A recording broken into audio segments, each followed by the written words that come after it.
غزہ کے الشفا اسپتال میں اسرائیلی فوجی ٹینکوں سمیت داخل ہو چکے ہیں۔ اس اسپتال میں موجود عینی شاہد نے بی بی سی کو بتایا کہ اسپتال کے اندر 6 اسرائیلی فوج کے ٹینک اور 100 سے زائد اسرائیلی فوجی دیکھے گئے ہیں۔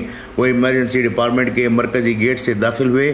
ان میں سے کچھ فوجیوں نے ماسک پہن رکھے تھے اور وہ عربی زبان میں چیخ کر کہہ رہے تھے کہ کوئی اپنی جگہ سے نہ ہلے۔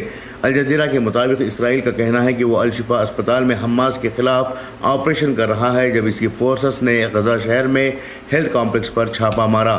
الشفا کے اندر موجود ایک ڈاکٹر کا کہنا ہے کہ اسرائیلی چھاپے سے مریضوں، بے گھر افراد اور مرکز میں موجود صحت کے کارکنوں میں خوف پھیل گیا ہے۔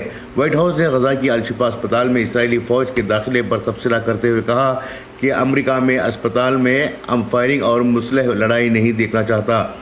دینی اسنا حماس نے غزہ کے سب سے بڑے الشفا اسپتال کے اسرائیلی فوج کی طرف سے محاصرے کے لیے امریکی صدر جو بائیڈن کو ذمہ دار ٹھہرایا ہے۔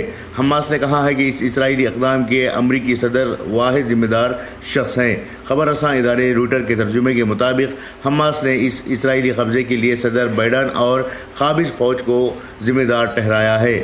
غزہ کا سب سے بڑا الشفا اسپتال اب 4 دیواری کے اندر اور فوجی محاصرے میں اجتماعی خبر کا گہوارہ بن چکا ہے۔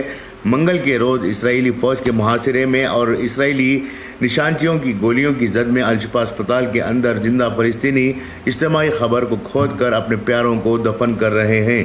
دنیا کی تاریخ میں پہلا موقع ہے جس میں ایک اسپتال میں ہی اجتماعی خبر بنائی گئی ہے۔ اسپتال کے اندر داخل زخمیوں کی ہلاکت کے علاوہ ان لوگوں کی لاشیں بھی تھیں جنہیں کفن و دفن کے لیے جگہ نہ ہونے کی وجہ سے اسپتال کے فریزرز میں رکھا گیا تھا۔ ان میں بچے، عورتیں، بوڑھے اور جوان بھی شامل ہیں۔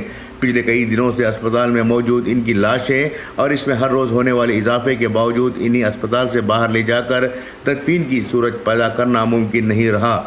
دوسری جانب اسلامی تحریک مزاحمت حماس کے عسکری ونگ القسام بریگیڈ نے اعلان کیا ہے کہ اس کے مجاہدین نے غزہ کی پٹی میں داخل ہونے والے 9 صہیونی فوجیوں کو ہلاک کر دیا اور کئی ٹینک اور فوجی گاڑیاں تباہ کر دی ہیں۔ القسام بریگیڈ نے اعلان کیا ہے کہ اس کے مجاہدین نے منگل کی شام غزہ شہر کے شمال میں محور میں 7 صہیونی فوجیوں کو ہلاک کیا اور اسی جگہ صہیونی فوجیوں کو ایک اور ٹینکر پر الیاسین 105 گولوں سے حملہ کیا اور اسے آگ لگا دی۔